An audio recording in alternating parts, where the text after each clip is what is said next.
معزز سامعین و ناظرین، السلام علیکم ورحمۃ اللہ وبرکاتہ۔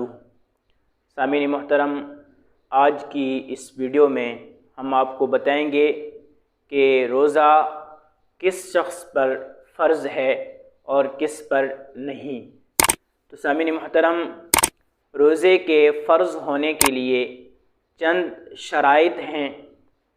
جس شخص کے اندر وہ شرائط پائی جائیں گی اس کے اوپر روزہ فرض ہوگا، اور جس کے اندر وہ شرائط نہیں پائی جائیں گی تو اس پر روزہ فرض نہیں ہوگا۔ سب سے پہلی شرط جو ہے وہ مسلمان ہونا ہے۔ اگر کوئی شخص مسلمان نہیں ہے، کسی اور مذہب سے تعلق رکھتا ہے، تو اس کے اوپر روزہ فرض نہیں ہے۔ نمبر 2، مکلف ہونا۔ اگر کوئی شخص غیر مکلف ہے تو اس کے اوپر روزہ فرض نہیں ہے، اور غیر مکلف بچہ اور مجنون یہ دونوں غیر مکلف ہیں، اسلامی احکام ان پر لاگو نہیں ہوتے۔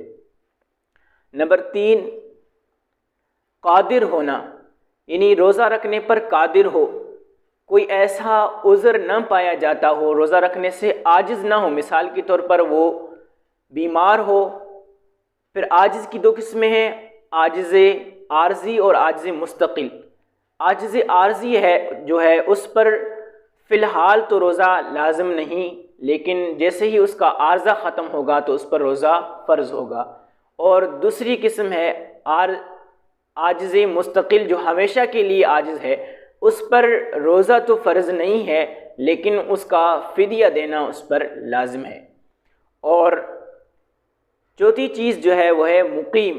اگر کوئی شخص مقیم ہے تو اس پر روزہ فرض ہے، لیکن اگر وہ مقیم نہیں ہے، مسافر ہے، تو اس پر فی الحال روزہ فرض نہیں ہے۔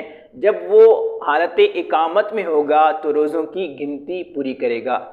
اور 5ویں چیز ہے کہ کوئی چیز مانے روزہ نہ ہو، جیسے عورت حیض کی حالت میں ہے یا نفاس کی حالت میں ہے تو پھر روزے سے مانے چیزیں پائی جاتی ہیں، تو اس پر بھی روزہ فی الحال فرض نہیں ہے۔ اور جیسے ہی یہ ایام ختم ہوں گے حیض یا نفاس کے، تو پھر اس کو روزے قضا کرنے پڑیں گے۔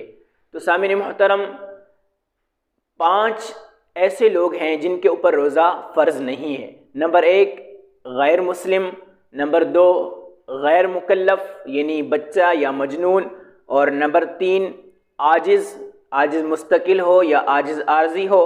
نمبر 4، مسافر۔ اور نمبر 5، حیض یا نفاس والی عورت۔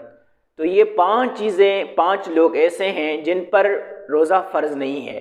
ان میں سے بعض ایسے ہیں کہ جن پر ہمیشہ کے لیے فرض نہیں ہے، جیسے مجنون یا بچہ، اور مستقل جو عاجز ہے وہ بیمار ہے۔ اور باقی کچھ ایسے ہیں جن پر فی الحال تو فرض نہیں ہے لیکن بعد میں ان پر فرض ہوتا ہے۔